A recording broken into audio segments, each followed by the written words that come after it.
या आज supreme court का फैसला हो, इस बात को साबित कर देता है कि अरविंद केजरीवाल जी की गिरफ्तारी, पिछले 2 साल से आम आदमी पार्टी के नेताओं और मंत्रियों का विच हंट, पिछले 2 साल से चल रहा ये फर्जी शराब घोटाले का इन्वेस्टिगेशन सिर्फ और सिर्फ भारतीय जनता पार्टी का एक षड्यंत्र है।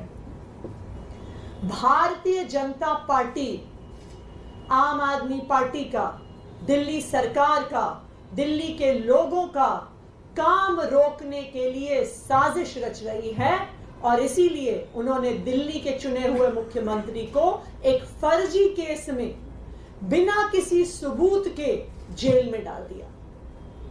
राउज एवेन्यू कोर्ट ने जब अरविंद केजरीवाल जी को जमानत दी थी तो बहुत स्पष्ट तौर पर कहा, और एक बार नहीं बार बार कहा, कि इन्फोर्समेंट डायरेक्टोरेट के पास अरविंद केजरीवाल जी के खिलाफ कोई सबूत नहीं है। उन्होंने यह भी कहा कि ईडी इस केस में एक बायस के साथ एक्ट कर रही है। ये कोर्ट के शब्द हैं, ये हमारे शब्द नहीं हैं। आज राउज एवेन्यू कोर्ट के उस फैसले पर सुप्रीम कोर्ट ने भी मोहर लगा दी और अरविंद केजरीवाल जी को ईडी के मुकदमे में जमानत दे दी। लेकिन भारतीय जनता पार्टी को यह पता था, उनको पता था कि राउज एवेन्यू कोर्ट से जमानत मिल गई है, उनको पता था कि सुप्रीम कोर्ट से भी जमानत मिल जाएगी। इसीलिए उन्होंने एक और षड्यंत्र रचा और सुप्रीम कोर्ट में जिस दिन अरविंद केजरीवाल जी की जमानत का केस आना था, उससे पिछले दिन अपने एक और राजनीतिक हथियार सीबीआई से अरविंद केजरीवाल जी को गिरफ्तार करवा लिया। क्यों किया गिरफ्तार सीबीआई से? सिर्फ और सिर्फ इसलिए गिरफ्तार करवाया कि अगर ईडी के केस में जमानत मिल गई तो अरविंद केजरीवाल जी बाहर आकर 10 गुना स्पीड से दिल्ली के लोगों का काम करने लग जाएंगे और भारतीय जनता पार्टी का षड्यंत्र रुकता नहीं है। इसलिए सीबीआई के केस में अरेस्ट किया। मैं आज भारतीय जनता पार्टी को यह कहना चाहती हूं कि इस देश के एक के बाद एक हर न्यायालय ने आपके षड्यंत्र का पर्दाफाश किया। एक के बाद एक न्यायालय ने कहा है कि अरविंद केजरीवाल जी के खिलाफ सबूत नहीं है और आज एक के बाद एक हर न्यायालय अरविंद केजरीवाल जी को जमानत दे रहा है। मैं भारतीय जनता पार्टी को यह कहना चाहूंगी कि अपना घमंड खत्म करिए, अपना अहंकार खत्म करिए और बाकी पार्टियों के खिलाफ, लोकतंत्र के खिलाफ षड्यंत्र रचना बंद करिए। सत्य परेशान हो सकता है लेकिन पराजित नहीं हो सकता। अरविंद केजरीवाल की यह जमानत आज पूरे देश के सामने ये साफ कर देती है कि अरविंद केजरीवाल सत्य के साथ खड़े थे, खड़े हैं और खड़े रहेंगे। अब मैं चाहूंगी कि संदीप जी और सौरभ जी अपनी बात रखें।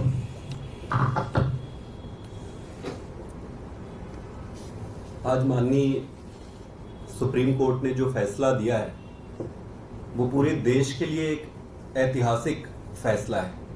कई फैसले ऐसे होते हैं जो देश के लिए एक दिशा निर्धारण का काम करती है। आज जो फैसला आया है वो बड़ा स्पष्ट कर देती है कि जो तथाकथित शराब घोटाला भारतीय जनता पार्टी द्वारा जो रचित है वो पूरी तरीके से सुप्रीम कोर्ट ने उसको ध्वस्त कर देता है। सुप्रीम कोर्ट में जाने से पहले इस पर special court, PMLA special court का ऑर्डर आया था। उस ऑर्डर को पढ़ने पर किसी भी व्यक्ति के मन में ये संदेह नहीं रहेगा कि भाई ये केस क्या है। उस ऑर्डर में 3-4 चीजें बड़ी स्पष्ट लिखी हुई है।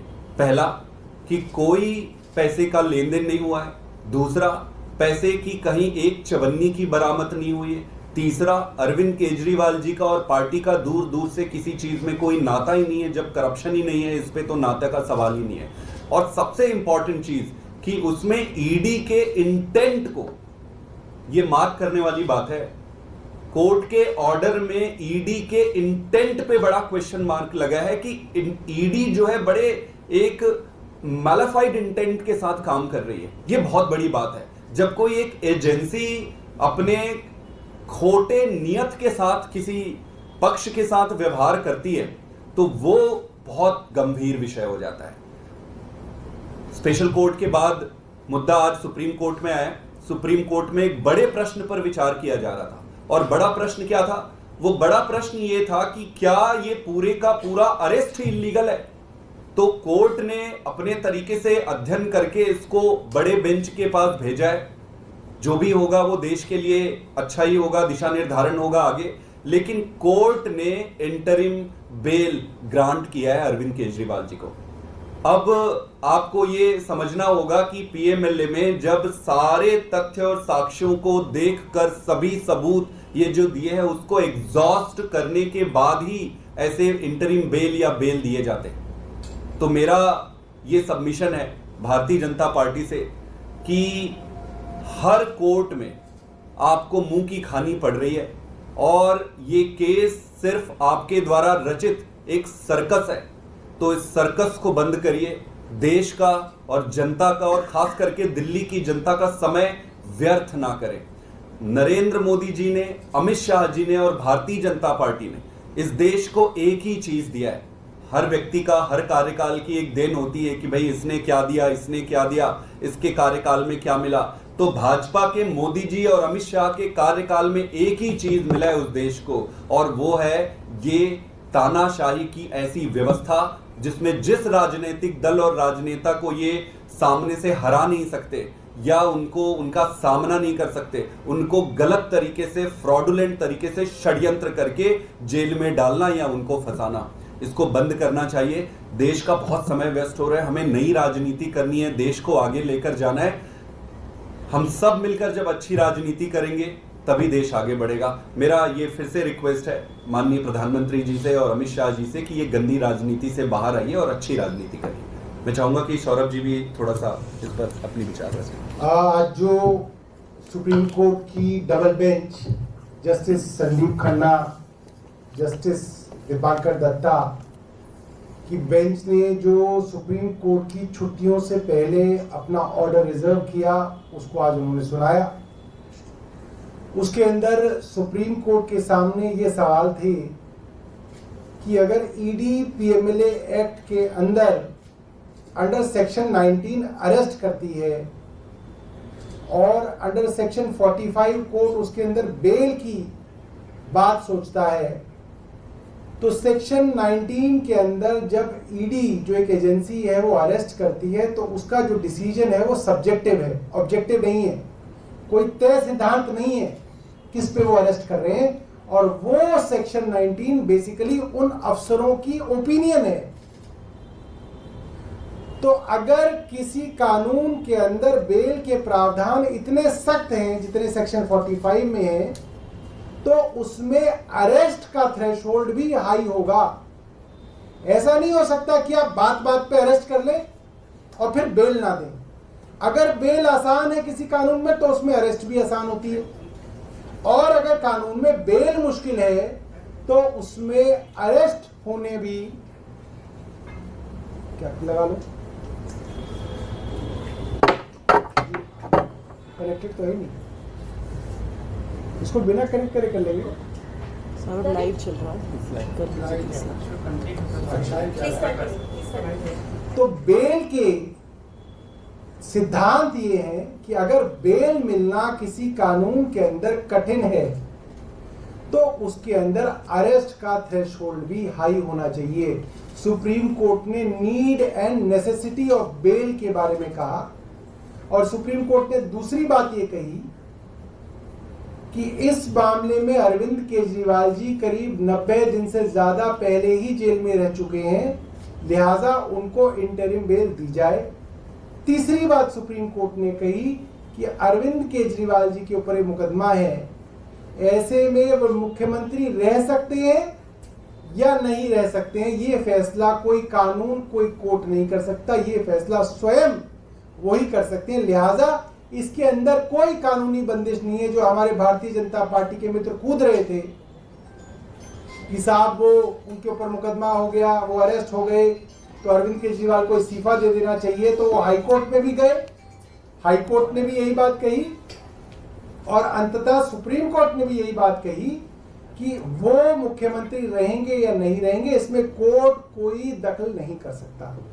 ये बात आपके सामने रखी और मैं अपनी तरफ से उन सभी लोगों को बधाई देना चाहता हूं जो इस केंद्र सरकार के अत्याचार से पिछले कई सालों से लड़ रहे हैं और खास तौर पे पीएमएलए के कारण उनके ऊपर अलग अलग मौकों पे अत्याचार किया जा रहा है।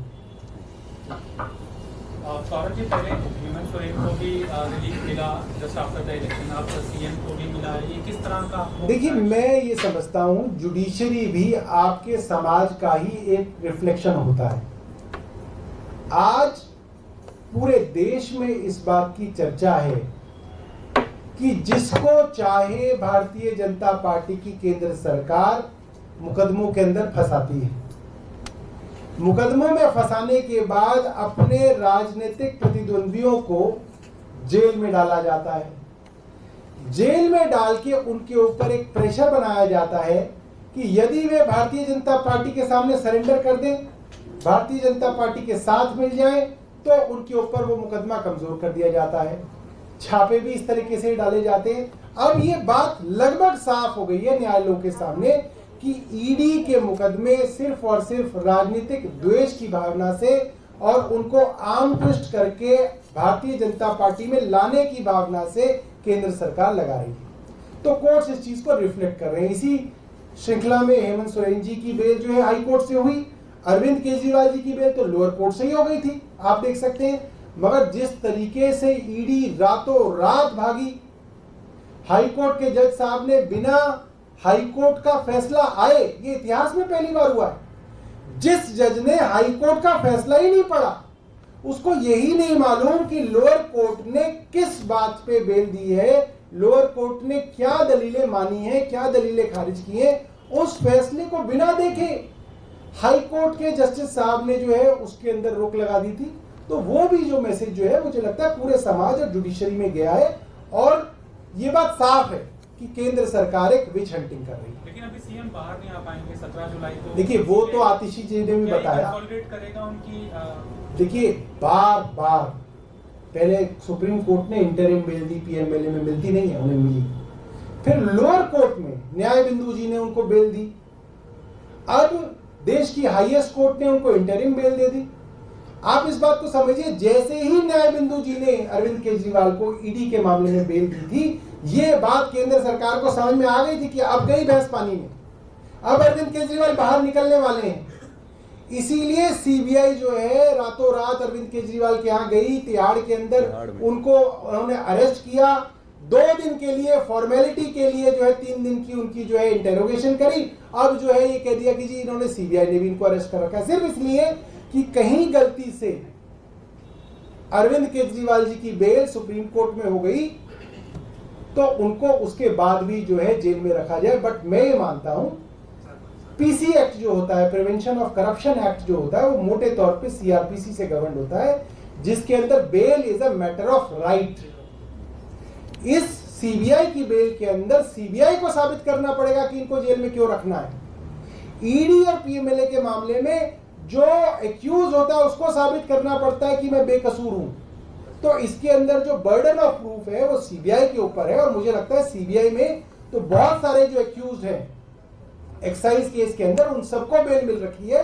वो सिर्फ पीएमएलए के अंदर जो है उनको बेल नहीं मिली थी, जिसकी वजह से वो जेल में थे। तो it's a matter of I think some time कि ये सीबीआई की बेल के अंदर जब मामला आएगा तो हमें उम्मीद है उनको बेल मिलेगी और अरविंद केजरीवाल जी दिल्ली के लोगों की सेवा करने वापस जो है लौटेंगे।